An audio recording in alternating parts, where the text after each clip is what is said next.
सरकार करिपारंती बड़ घोषणा ऑनलाइन डेलीवरी करुथिबा कर्मचारी को मिलिबो पेंशन। तेबे कौन रही संपूर्ण अपडेट टी आसंतु जानिबा। ता पूर्व वीडियोटी को लाइक और शेयर करी चैनल टी को सब्सक्राइब करबा पई अनुरोध। जोमाटो, अमेजन और फ्लिपकार्ट भली कंपनी रे काम करुथिबा लक्ष लक्ष डेलीवरी कर्मचारी पई खूब शीघ्र सरकार करिपारंती बड़ घोषणा। एही कर्मचारी को सरकार देई पारंती पेंशन। एने एक अंतर्जातीय गणमाध्यम रिपोर्ट मुताबक सरकार एभली प्रस्ताव को ओला, उबेर, अमेजन, फ्लिपकार्ट, जोमाटो भली कंपनी स्वीकार करिसेंती। आसंता मासरे केंद्र कैबिनेट रे एने प्रस्ताव पारित होई पारे बोली खबर मिली। वास्तव में डेलीवरी कर्मचारी माने ऑनलाइन कंपनी रे चुक्ति आधार रे काम करिथांती। सेमानकु सेमानक काम आधार रे टंका मिली थाए।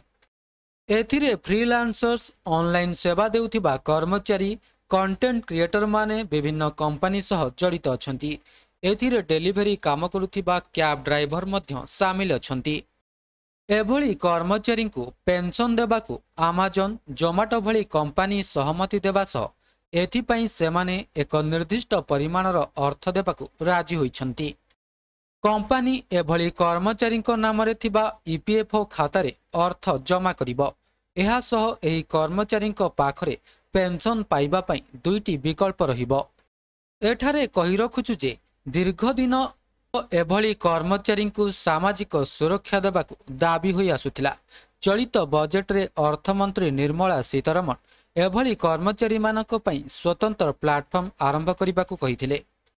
एही प्लाटफॉर्म माध्यम रे कर्मचारी मानक चिन्हट करी सेमानक स्वास्थ्य सेवा सह अन्यान्य लाभ प्रदान करा जाई पारिबो। तबे यह थिला संपूर्ण अपडेट टी।